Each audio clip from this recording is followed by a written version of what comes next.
Welcome all to this webinar on GPT-4o. Presenting to you Arsh Khera, who's a junior data scientist with the CellStrat AI lab.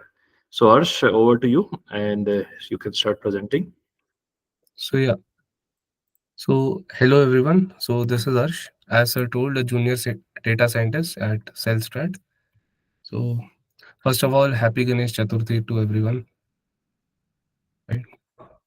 So our today's webinar topic is on GPT-4o. Right. So this is the latest GPT model that we have right now, and it was released in May 24, precisely on 13th May 2024. Right. So, what was so special about this model? Like earlier, the free version that we had was GPT 3.5, right?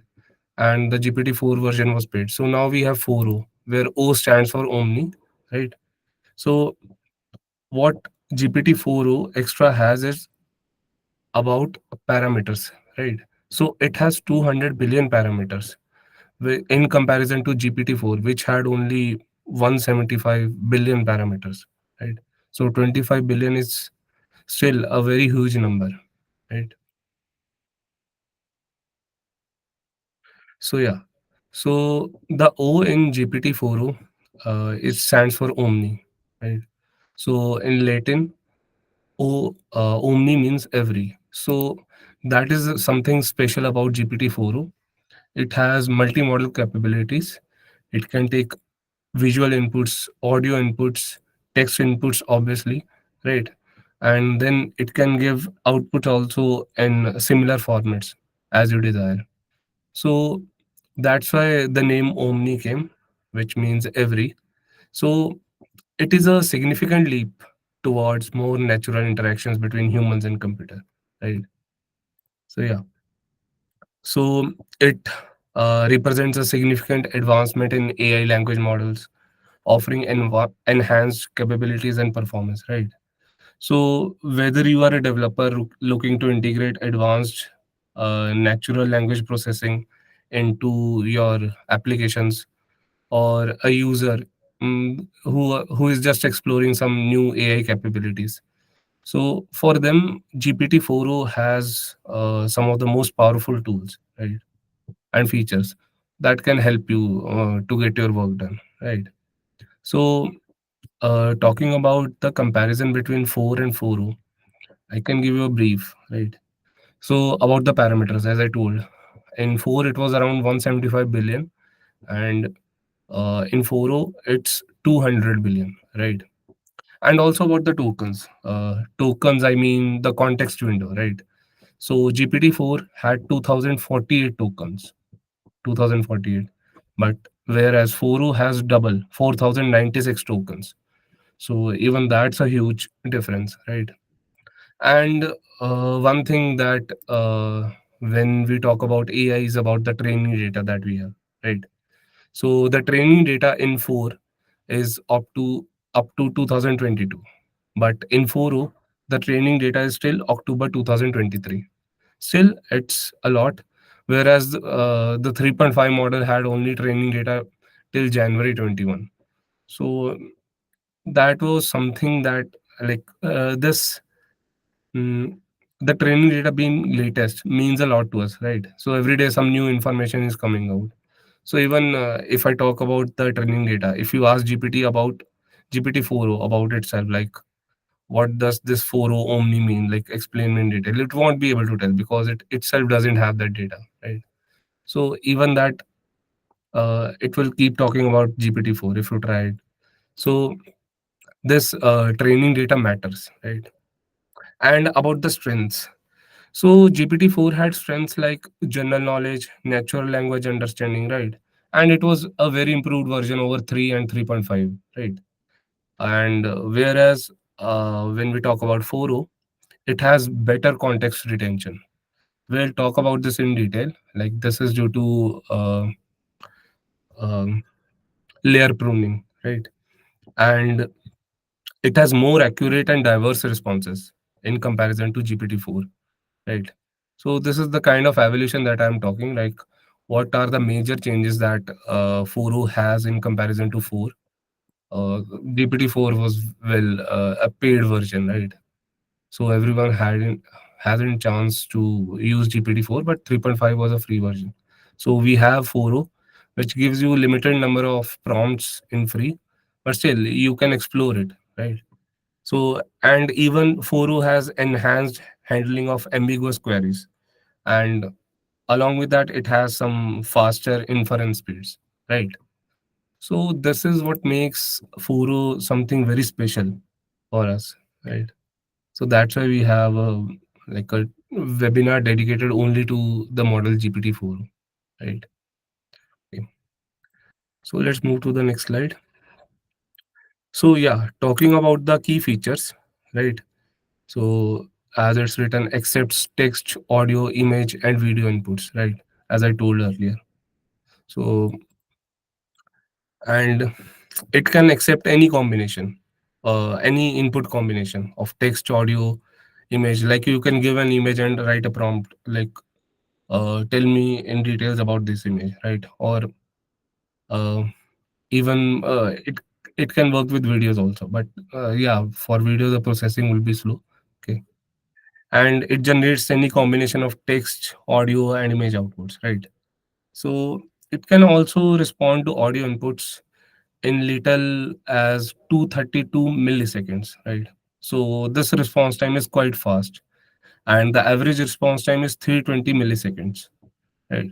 So it is very close to the human response time. Like if humans see a response time which is less than zero point 0.3 seconds, they are happy, right? uh, that's how the human brain works, right? If some response is like if we compare it to GPT-4, it had that average response time of around 5.4 seconds, so that was too much, right? So this is the thing.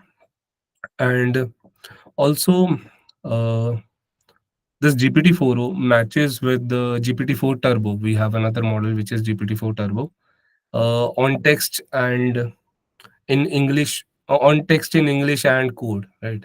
With significant improvement on text in non-English languages, right? Even like now, you have GPT in multi languages. Even you have GPT in Hindi, Marathi, Gujarati, Punjabi, right? So yeah, and it is obviously much faster. And the API. So API is something that is very important for AI developers, right? So every day we are using API only to get our work done, and this API is now comparatively faster and 50% cheaper also, right? So and apart from that, we have some more features regarding it, like it has enhanced emotion recognition, right? So mm, so if you are giving a prompt, something like in which you have some emotional cues, right? It will respond to them in real time, right?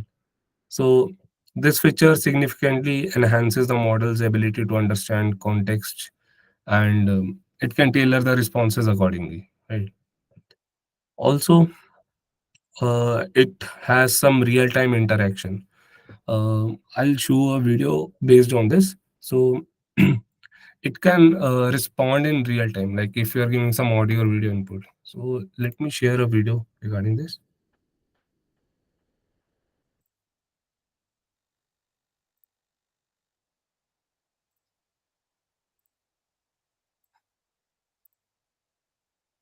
So this is the official website of OpenAI, where they announced about the launch of GPT-4o.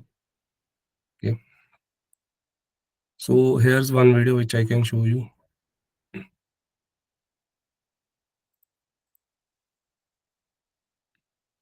Corner, we have the dynamic duo, Alex and Miana, ready to throw down. Okay, just count us in.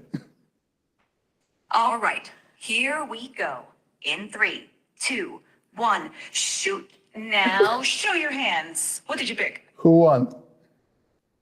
Would you look at that? It's a tie. Wow, Okay, let's that do was it a again. close- Round 2, here we go. Get ready. And 3, 2, 1, shoot. Let's see those hands. Who won? And it's another tie. Okay, You let's two do are it again. All right, third time's a charm. Here we go. 3, 2, 1, shoot. Let's see those pics. Who won? And we have a winner. Miana's scissors cut through Alex's paper. Great game, you two. Pretty cool. Thank you. Thanks. So yeah, this was a quite interesting video. So it's like you have another human in the room you can interact with, right? So there's one more video I'd like to show. Yeah, this one. OpenAI invited myself and my son Imran here to try out some of their new technology. And so we're curious about how good it might be at tutoring someone in math on Khan Academy. So let's get it started. It's loading up. Right, make sure it can see our screen. Actually, in this form, Hello there. I'm here with my son, and I'd love you to tutor him on this math problem, but don't give him the answer. You can ask questions and nudge him in the right direction, but I really want to make sure he understands it himself. And he's here in the room, so you can talk to him directly. Of course, I'd be happy to help. Let's look at the problem together.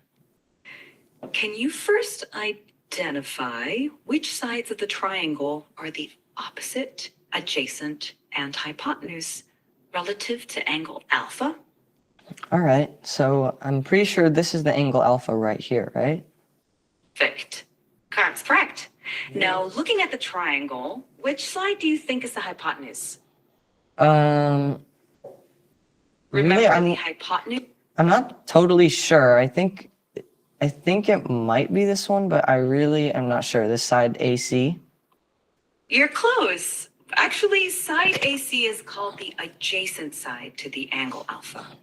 The hypotenuse is the longest side of a right triangle and is directly opposite the right angle. Can you find which one is the hypotenuse? Oh, okay, I see. So I think the hypotenuse is this really long side from A to B. Would that be correct? Exactly. Well done. Now that you've identified the hypotenuse, can you identify which side is the opposite side to angle alpha? Okay, well, I mean, you told me earlier that this was the adjacent side, and I know that's the hypotenuse, so I'm guessing that this side, BC, is the opposite side. Great deduction. That's absolutely correct. Now that you've identified all the sides relative to angle alpha, do you remember the formula for finding the sine of an angle in a right triangle? Yeah, I know that the sine is equal to the opposite over the hypotenuse. Perfect. That's absolutely right. Now, can you apply that formula to find sine alpha in the triangle using the lengths of the sides that we've identified? Okay, so I mean, you told me that 7, this side BC, is the opposite side. And then you said that the hypotenuse is the longest side, so that would be this side AB, which is 25. So would the answer be 7 over 25? Excellent work. That's correct. Sine alpha equals 7 over 25. You did a great job identifying the sides and using the sine formula. If you have any more questions, feel free to ask. So yeah, they have posted even more videos. Like you can have a look on this website, openai.com/index hello GPT-4. Right. So this is quite interesting, right? Yeah. Back to the slides. Okay. So these were some of the features that I discussed about, like enhanced emotion recognition, real-time interaction, multimodal capabilities, improved accessibility, and about the multimodal input and output, real-time processing, enhanced language capabilities, cost-effective and efficient. Right. So these are the key features of GPT-4o that we have. Right. Next slide. Yeah. So now talking about the architecture. So now we had talked enough about the features and everything, right? So now let's think about the architecture. So first of all, is it an RNN transducer? No. First of all, what an RNN is? recurrent neural network. So that's the full form. So it is a type of architecture that is typically used for sequence to sequence tasks. So you can say such as speech recognition, and it includes an encoder, decoder, and a prediction network, right?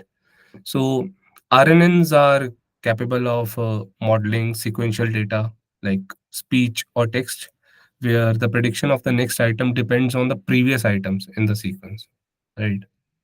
So uh, from this, what we can deduce is that GPT-4o doesn't use RNN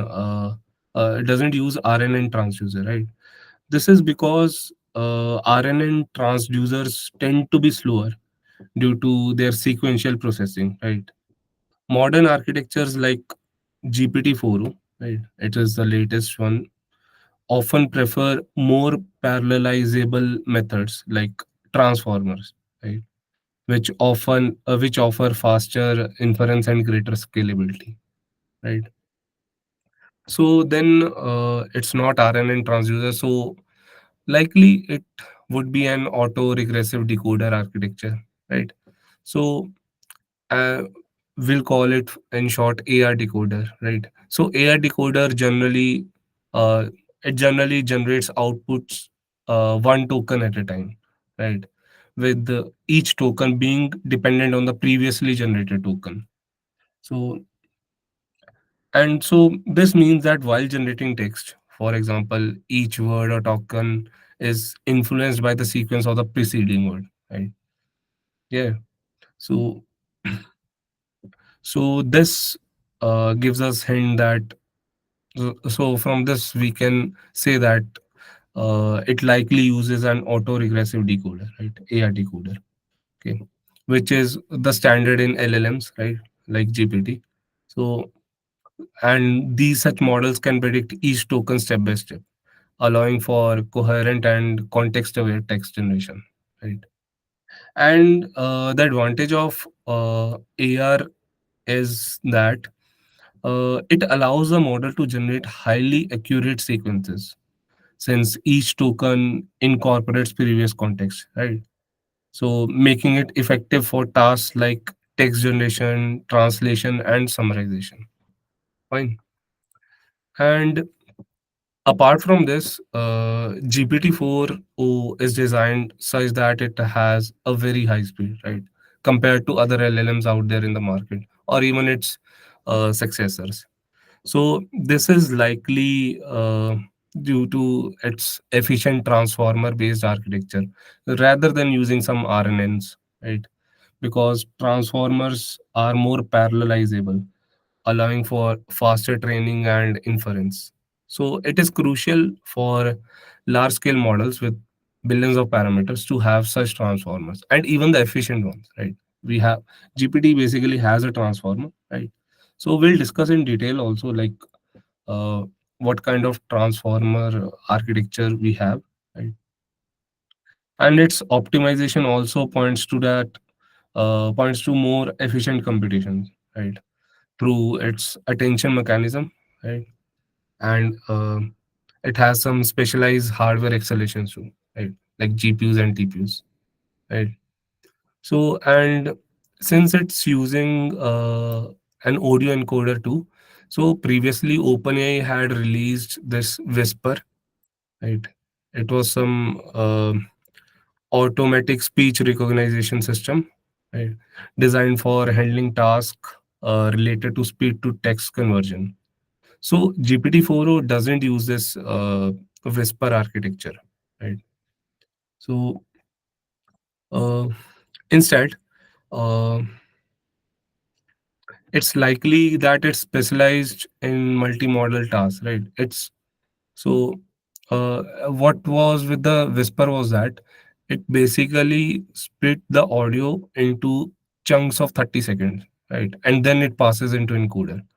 But what we have here with GPT-4o is that it shifts the time window, like the time, I mean, the audio is sent as a wave, right? But when you send text, you are just sending some words, right? But audio is a stream of data. So what it does is it shifts its token window one by one. So like here in the image we have t equal to t0 and then t equal to t1, right? So the difference between t1 and t0 might be something like 0.1 second, right? And this whole process goes on again and again. And similar goes with the video, right? Video can be split into audio and frames, right? And then each of them can be analyzed separately, right? So uh, and also about the latency, it depends on the sophistication of tokens also, right? So uh, the model needs more processing power and time to analyze them, right? If the tokens are like the bigger tokens, right, leading to higher latency. So in contrast, simpler tokens such as text can be processed faster. Okay. So latency here refers to the time that the model takes to process and generate tokens. Okay.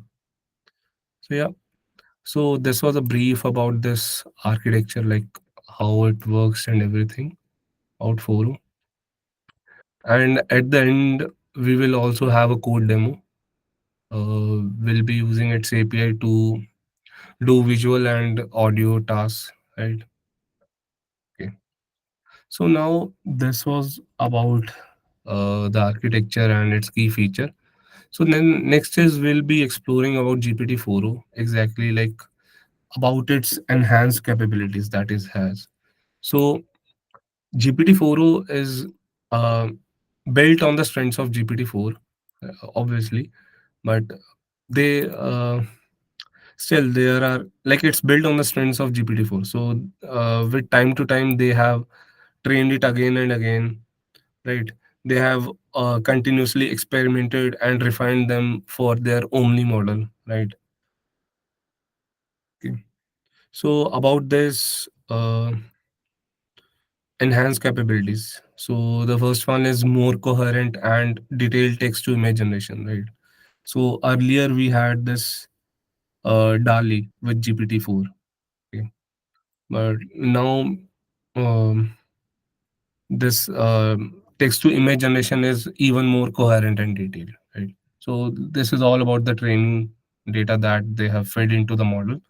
So it has this ability to generate more precise and intricate images from textual description, and this has seen significant enhancement, right? So the next capability that we can talk about is real-time web browsing, right? So unlike previous iterations, GPT-4o can browse the internet for current information, right? Like if you say it, go to this website and uh, just summarize me the web page or something, like fetch information from there. It can do that, right? Just you need to command it. And even it has this, like I tried, it has this YouTube API where you can post a YouTube video link and it can summarize the video for you, right? It obviously may have some errors, but still it can do some of our tasks, right? So it can browse the internet for current information. So uh, that is something which is a limitation of relying on pre-existing data. This is the thing that it can overcome, that having that real-time web browsing capabilities, right? And the next is about executable code snippets, right? So now after the coming of 4o, developers no longer need to debug code provided by the model. So all thanks to the ability to run code snippets within its runtime containers, right? And next is about the advanced data analytics. So it can independently run codes now, right? And can create visualizations to determine the most effective models or visuals. So this is also something that uh, is a strength of GPT-4o, you know. And also it has this improved memory management. So in GPT-4o, whenever you tell it something, like you tell I am doing this particular task or something, so it will uh, store it in its memory. It will say memory updated, right after you prompt it. So this is something that is special about 4o. So like you are working on some project and you come back after a few days and you prompt it again, it will have in its memory that you were working on this particular project, and even it can remember birthdays, anniversary, meetings, and even flight schedules that the user shares with it while prompting, right? So apart from this, I had already discussed about enhanced emotion recognition. So one thing we can talk about is real-time interaction that I showed in the video, right? So, and its multimodal capabilities. Then it has, so one of the most groundbreaking aspects of 4o is its accessibility. So, right. So this move aims to empower millions of individuals who can, like, as I told, 4o gives you some limited prompts that you can try. But yeah, that's uh, something over. So again, about its enhanced language capabilities that we have talked, it supports now multiple languages. So now you can even chat with it in Hindi or Punjabi or Marathi, right? And it has superior vision and audio understanding, right? So it so in this it outperforms the existing models, right? So these are some that capabilities that GPT-4o has, right? So let's move to the next slide. Okay. Now talking about the underlying technology. Obviously, it's an engineering marvel. So the first thing that I talked about was its unparalleled speed, right? So it's one of its standout feature, that its speed, latency, everything, right? Okay. So those who are familiar with LLMs understand that the significant challenge posed is about latency. Even with models which are much smaller than GPT-4, like those have those have less parameters and take less tokens, right? So this issue has been very properly addressed by OpenAI in 4o, and it is one of the fastest LLMs available today, right? So talking about this engineering marvel, so here are some underlying technology and identified several factors. So first is optimized model architecture. So through advanced techniques like transformer optimizations, OpenAI has balanced the performance and speed of this model, right? And the next, we already talked about hardware acceleration, right? They have utilized the best hardwares like GPUs and TPUs, which are enhancing the speed and the model inference, right? And one thing is about distributed computing. So efficient data processing is achieved by distributing computation across multiple nodes, right? So this is something that is special about 4o.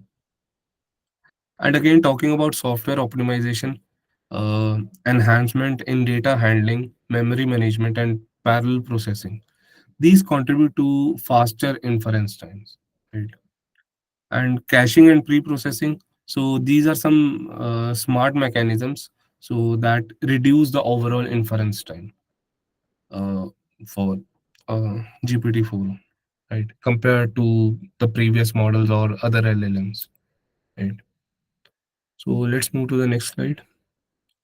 And talking about the latency improvements, as I already told that it's reduced to zero point 0.3 seconds, which is like a good thing for humans to perceive, right?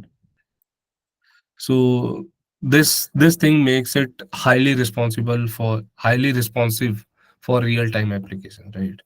So this is due to its fine tuned architecture, you can say, and uh, rapid processing of the inputs that we talked, like it is processing the tokens in real time, like uh, unlike the whisper architecture, so which used to take chunks of 30 seconds.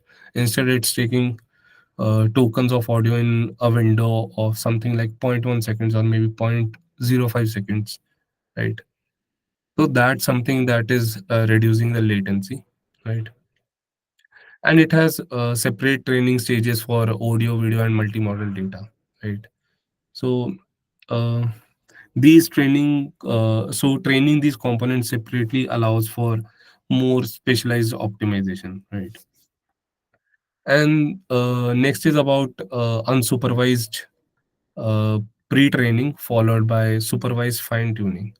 So this phase like particularly involves training the model on large amounts of unlabeled data, allowing it to learn general patterns, representations, and features, right?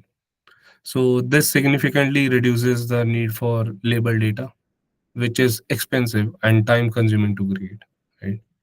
So after this pre-training, then the model is fine-tuned using specific labeled data, right?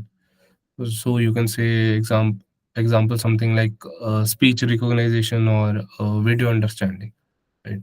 So this fine-tuning enables the model to specialize in the most critical tasks it needs to perform, allowing for faster, more accurate inference. And it also enables the system to adapt to real world conditions and minimize unnecessary competition, right? Okay.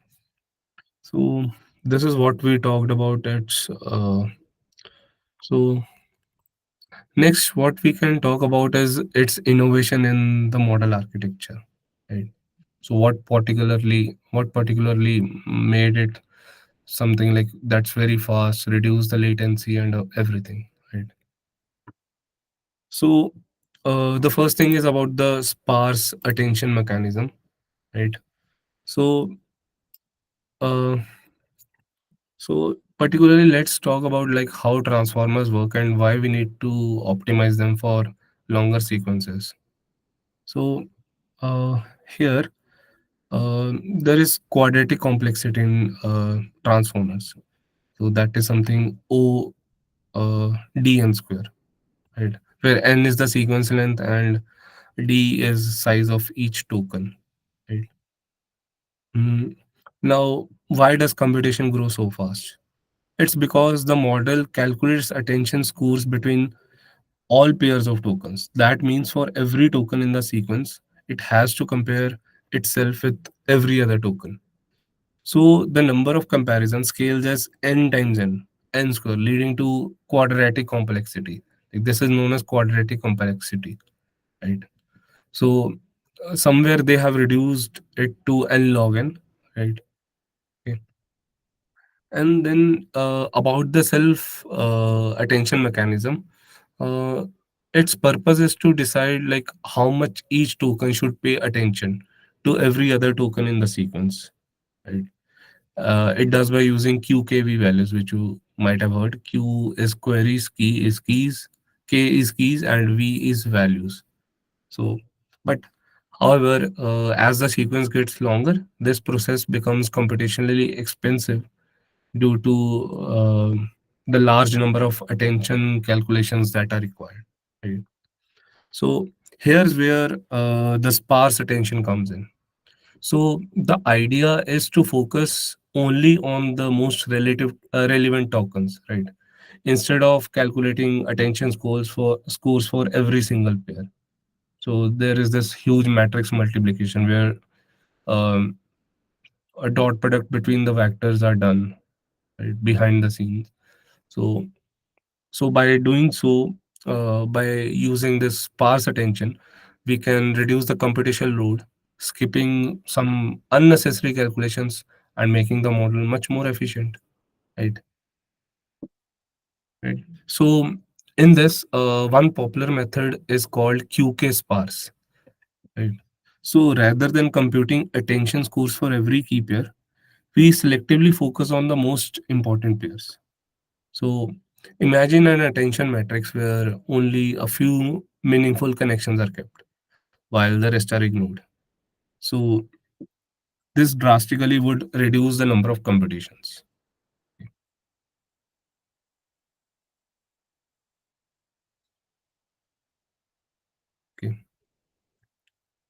So another technique is hash sparse. So it works by grouping the tokens into buckets using a hashing mechanism. So instead of comparing every token with all the others, attention is computed only within the smaller groups. So making the process much more faster and efficient. Right. So and then we have the real game changer, which is the dynamic sparse flash attention. So unlike static methods like QK sparse or hash sparse, this approach dynamically like selects which tokens to focus on based on the input itself. So instead of predefining the sparse pattern, it adapts in real time, giving even better performance and efficiency. Right. So to summarize the visual, what we can say is this. Here we have is a full attention matrix where every token is connected to other token, right? And in the QK sparse where this is reduced only to just a few connections. So this is saving a lot of computation. And in hash sparse, the bottom one, so it organizes tokens into groups or buckets. So attention is only calculated within those smaller groups, right? So finally, overall, this is like much smaller and more efficient attention metrics, you can say. So what is this? These innovations allow transformers to handle longer sequences much more efficiently, reducing the computational burden and making them scalable for practical applications, right? So this is like this traditional self mechanism had this OD and square complexity, right? So which is now reduced to O n log n, right? So instead of quadratic, now it's a linear uh, function. Okay. Okay, so next one is about layer pruning. Okay, so here let's have a look on this. So in transformer models, the self-attention mechanism usually has multiple heads that focus on different parts of input tokens. So sometimes certain attention heads contribute a little to the final predictions, and by like removing them, you can make the model even more efficient, right? Without any significant drop in the accuracy. So here's where so let's understand the transformer layers. Okay. So first you can think like we have some transformer model with several layers like BERT or GPT. So BERT is another widely used in AI for language processing pre-training, right? So at the bottom you can see there is this tokenized input represented by small squares, right? So these are input words or the pieces of words turned into numerical vectors that the model will process, right? So then this goes to encoder, which is the first layer transformer. So you can see the self attention layer. Okay. So this one, the green one, this calculates how much each token should focus on every other token. So some tokens may end up being less important, and we mark this for removal, right? Okay. And then we have the extract layer. So after self-attention, this layer helps us identify which tokens have less impact. So like tokens like W2 and W4, right? So like these are not present after the extract layer. So indicating that they are less significant, right? And then the next we have is feed forward network. So these process tokens and go to another layer where less important tokens are further reduced or they are pruned, right? So then this goes to our second encoder layer. Okay, so this layer continues working on the token that like kind of survived in the first round right? That were less important, and these might be removed completely over here, like W2 and W4, right? So, and then after this, again, this extract layer identifies which should be kept for further processing, and then feed forward network, uh, this FFN layer, the remaining tokens go through another, like this layer also. So, what's actually with this layer pruning? So, layer pruning is all about making transformal models smaller and faster. So, it involves removing or reducing less critical neurons or entire layers that don't contribute much to the final output. So, the aim is to cut down on the model size and inference time without significantly hurting the performance. Right. So, this was about layer pruning. So, this basically helps the transformer model to make it more efficient by removing less important tokens and components. So, as the model processes through these layers, less significant tokens are pruned to streamline the computation. So, these strategies like head pruning, token pruning, are key in optimizing large models like GPT-4o. So, this ensures that they perform well. Uh, Along with that, they are even along with that they are also computationally efficient. So, yeah. Okay, so let's move to the next slide. So, apart from this, the other innovations in the model that we can talk about is efficient transformers. So, this was one of the main challenges, as I told, like the quadratic complexity of our traditional self-attention mechanism.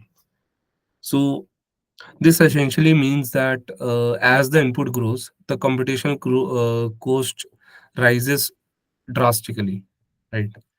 But still, our researchers have come up with some innovative solutions, right? So one thing is about a reformer. So reformer, it's locally sensitive hashing. It's called LSH. So it reduces the complexity from quadratic, which was dn square to n log n. So now this becomes a linear function now. So this is a big step forward. So and also this technique is effective only for sequences that are longer than 2048 tokens, right? Because there is some approximation involved behind, like the mathematics that is involved behind. So there they have some approximation, so they need sequences that have large number of tokens, right? So and apart from this, then we have linformer and performer. So these are other two game-changing innovations. So linformer cleverly reduces the complexity to linear time, right? By so basically, how it does this is by projecting the attention metrics into a lower dimensional space. Something like PC, if someone would have studied about ML. So this dramatically cuts down the competition load while keeping attention competitions effective, right? And this was linformer. And performer, on the other hand, takes things further by approximating full rank attention mechanism using something called kernelizable feature maps. So this allows for highly efficient computation, uh, and along with that, it retains the accuracy also. So, uh, but why does all these things matter for models like GPT-4o? So, well, this is because OpenAI likely incorporates a combination of these techniques, balancing efficiency and accuracy to optimize performance, especially in the large scale application, right? So the next thing we can talk about is mixed precision training, right? So this is a powerful technique that involves a lower precision. For example, FP16, so floating point 16 bit, uh, for the parts of model. So this not only accelerates computation but does so without sacrificing accuracy. So in essence, you get the best of both worlds, speed and precision, right? So using so we are not limited only to 16-bit floating point precision now. We have even moved to lower ones, so 4-bit weights and activation tensor. So all these like advancements have led to like much improvements in the computational speed while maintaining the overall performance of the model, right? So GPT-4o leverages a mix of FP4, FP8, FP16 quantization frameworks, right? So this helps in speeding up processing significantly while ensuring the model retains its accuracy. So this is crucial for high performance applications, right? So next thing we have is layer normalization improvement, right? So it is a critical component when it comes to stabilizing the transformer model during training, right?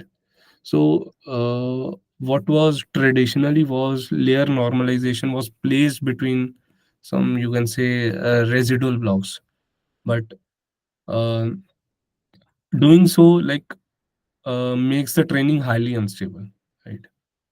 So so these improvements in layer normalization are another reason which tells us that GPT-4o is able to perform so well, particularly in terms of training stability and the speed. And the next we have is uh, gradient gradient checkpointing, right? So this particularly is used for managing memory in large models, right?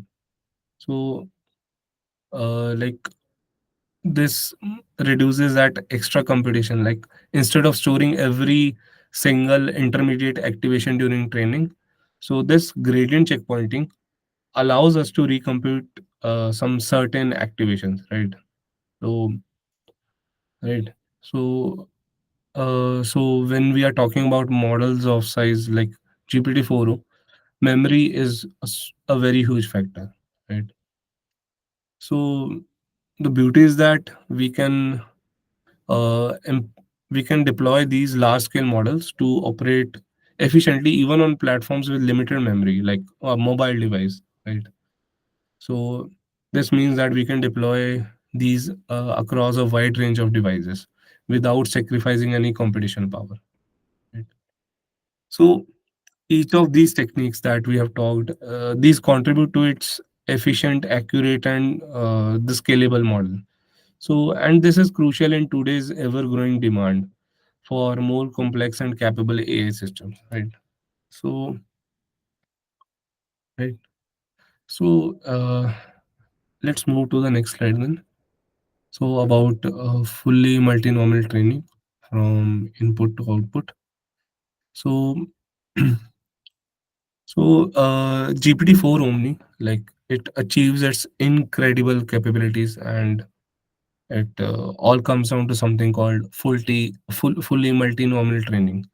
So this process enhances the model's ability from input to all the way to output, right? So first about input processing. So the first step is obviously the input tokenization. So it the model takes the text, let's say the text, and breaks it into smaller tokens. And then these are converted into numerical representations, which are known as embeddings, right?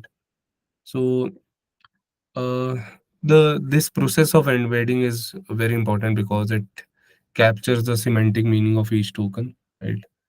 So that the model can truly understand and process the text, right? And next is about multinomial distribution for output generation. So now when it comes to generating outputs, GPT-4o uses multinomial distribution. What this means is that at each step of generating text, the model doesn't just choose the next word randomly. Instead, it predicts the next token by considering multiple possibilities, assigning probability to each one. So the token with the highest probability gets selected as the next part of the sentence. So this probabilistic approach allows the model to be flexible, like considering multiple potential outcomes. Right? So this is a huge part of why the model generates such natural sounding text. Right? And the next thing is about the contextual understanding, so which has improved significantly in 4o. So the model looks at different potential outputs and weighs their probability, which allows it to generate responses.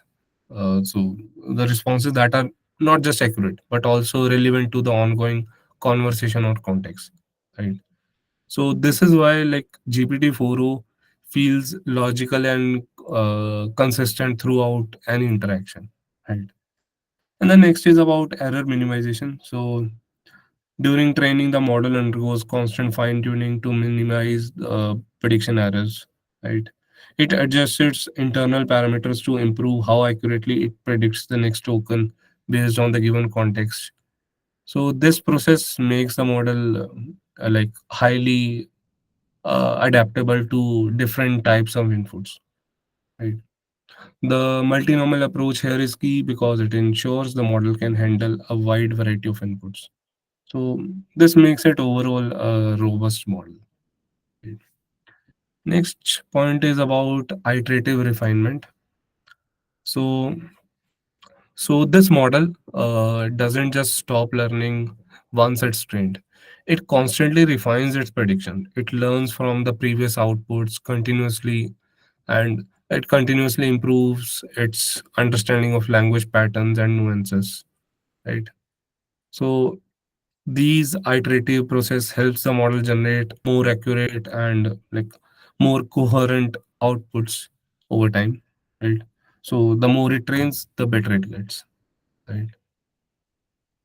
Uh, so even here, there is a balance between the speed and accuracy. So OpenAI hasn't compromised on accuracy, right? By using techniques like adaptive pruning, contextual memory mechanism, and this find post fine tuning.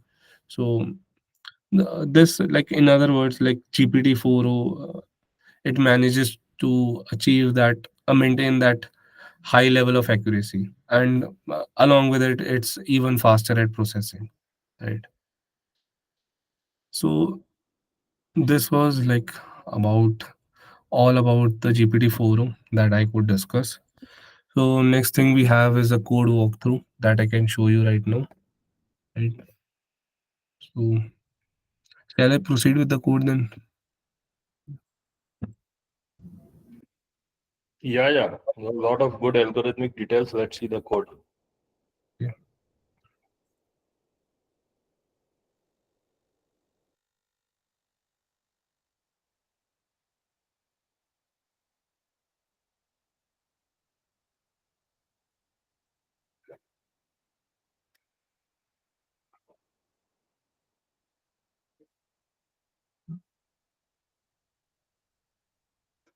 Okay.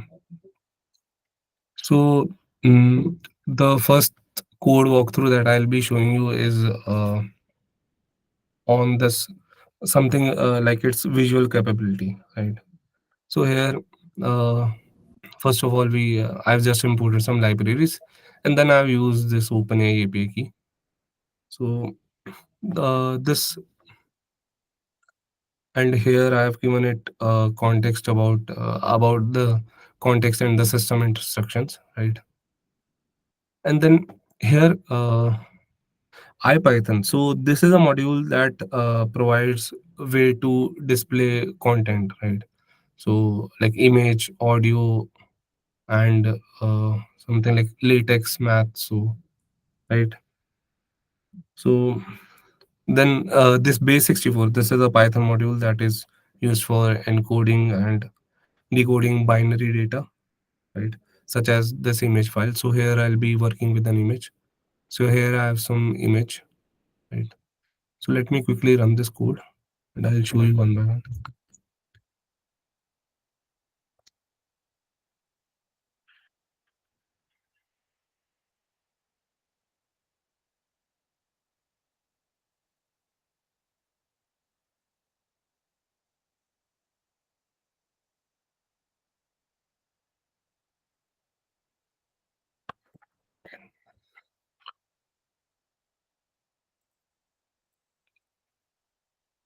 So here what the input I'll be giving is I'll be giving an image on which I'll have a handwritten equation, a quadratic equation basically, and the model will be solving it.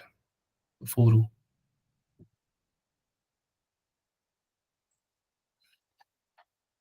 Okay. So here I just asked it like, can you help me with my math homework? So could you solve 20 plus 50? So that's 70. Yeah. So the answer. So this output is not getting rendered. That's fine. So next I have an equation. So I'll show you quickly. So this I wrote by my hand on my mobile phone. So let's see how it works with this image. So here, let's have a look at the code first. So first, so I've like for this, we need to encode the image, right? So this takes this function particularly encode image, right? It takes the path of the image and returns a base 64 encoded string of the image, right? So this UTF stands for Unicode. Uh, I forgot the full one. So this is some 8-bit thing, right?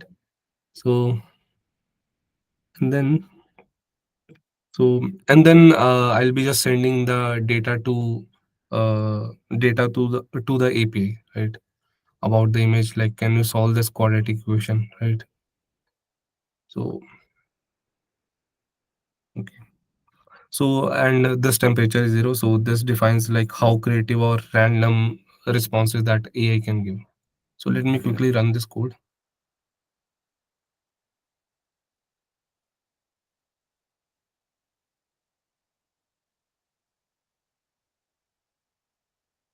Okay. So let's look at the output. So the output is I can show you where it's not getting rendered.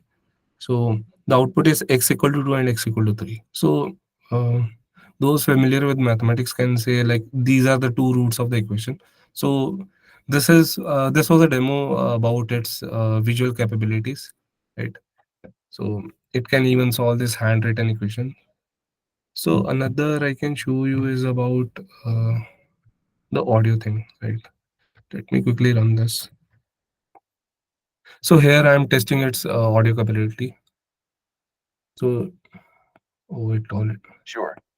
How can I assist you in testing the audio capabilities? like it's responding in real time.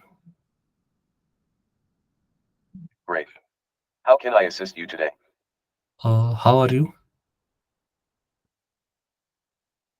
Hello, how are you? Hello. I'm here and ready to help you. How can I assist you today? Even I can talk in Hindi. आप कैसे हो? Maini kai hun. I lie much physical emotions nahiyo. Lekan main opki madat me lie yahan hun. AAP kai's high. Okay, the conversion is not great. So It sounds like you're experiencing issues with some type of conversion. Could you provide more details? What exactly are you trying to convert? Example file formats, units of measurement, currency, data types, etc. And The why more can't you specific, understand me? better I can assist you. Why yes. can't you understand me? Why can't you understand me? I'm sorry you're feeling that way. I'm here to help. Could you let me know what specific issue or question you're experiencing? Yeah. How could So I spend my weekend? how could I spend my weekend? Sure, I'd be happy to help you brainstorm some ways to spend your weekend. Here are some ideas based on different interests and preferences. Hashtag relax and unwind. 1. Reading. Dive into a new book or finish one you've started. 2. Streaming. Binge watch a new series or catch up on movies. 3. Spa day. Treat yourself to a home spa day with a bath, face masks, and relaxing music. Hashtag outdoor activities. 1. Where can I find some cheap flats in Bangalore? Finding affordable flats in Bangalore can be a bit challenging given the city's rapid development and high demand for housing, but it's definitely possible. Here are some tips and resources to help you find cheap flats in So Bangalore. this is giving limited 1. Online real response estate portals. due to the limit of Websites like tokens that Magic I have Bricks, put. 99 Acres, Housing.com, and Common Floor list a variety of rental properties. You can filter your search based on your budget, preferred locality, and other requirements. OLX and Chew. Exit. Are you crazy or what? Uh, yes, sir. I need to run the code again. So at exit, this model stops responding. Yeah. No, so you are saying GPT-4o is answering off the bat from audio, huh? Yeah, yeah. So GPT-4o is the one who is answering these prompts. So you can chat with it without any setting up or tuning or customization. Yeah, yeah. I can just chat with it like this. And it has full audio. Does it also support video input? Like a video input is a project that I can work on. It's like a challenging Yes, project. you can chat with me just like this. Feel free to ask any questions you have, and I'll do my best to help you. So the Whether you video need thing will be advice, challenging, information, but or just yeah, want to it have a can be done. conversation, This is a I'm here thing for that you. I realized. What can I assist you with today? Exit. Yeah, here it's stopped. Nice. So I don't have to set up separate whisper transcription or speech to text, text to speech, huh? No, no, this is just it works like this. Like I have the, I can give you the code. You can just chat with it all day, anytime, Interesting. anywhere. In ChatGPT, the audio is not added, is it? Like you can add an audio file. So this is something that I have done. Like I've No, in given it some audio. ChatGPT. No, not here. ChatGPT. Wait, let me.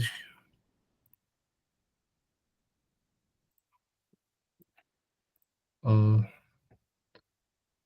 oh, my 4o limit is finished. So let me log in with another account. So this 4o gives you limit of 6 prompts in I think 10 hours or something. So what I've done is I made 5 accounts on ChatGPT. So I'm using that all the Ask, time. one question is that can you Yes, enable the yes. audio and ask when did it birth? And that question, and can you see what it is responding? When did you Sorry, birth? I didn't get you. So in the audio, can you ask to that when Okay. it got birth? And then Acha, I'll tell when you it some. got birth. Okay, Yeah, okay. yeah, that one. And Okay, let's based on ask that, it.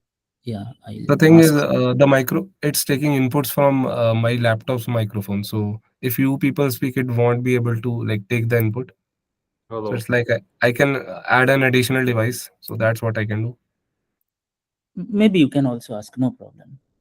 Okay, okay.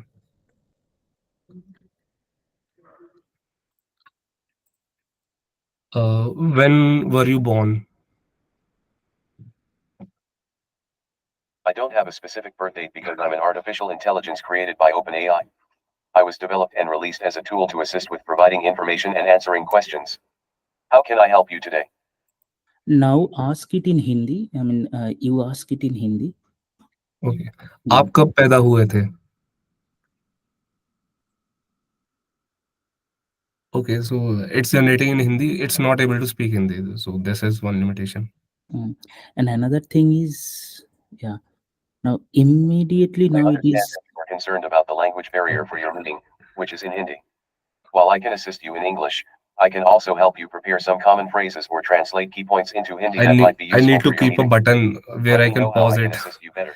This is something that I should do. Yeah, another limitation is that you asked Hindi and immediately switch back to English. So, Yeah. so that is also like if So I yeah, want so to. this was just It a sounds demo like that you're I wanted interested to in give. something So related to we India. can refine it Whether you're like, curious about Indian culture, history, cuisine, languages, tourism, or something else, I'd be happy to help. What specific information are you looking for? Do you take video input? No, I can only process text input. If you have any questions or need assistance, please provide the information or ask your question in text form, and I'll do my best to help you.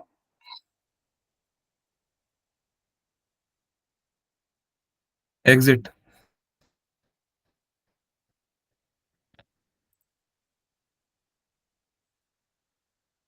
exit. Oh, maybe it's stuck. Let me stop the kernel. Okay. So, uh, So yeah, I was going to show about ChatGPT. So just a second.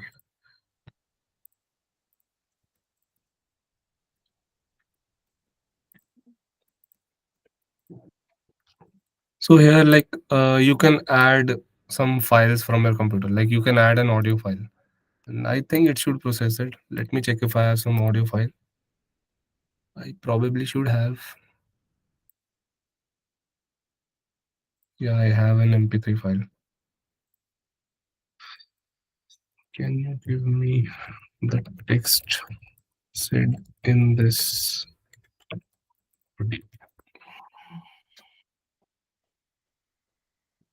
Yeah.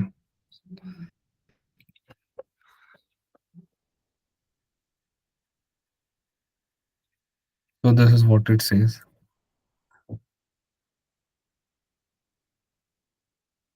Yeah.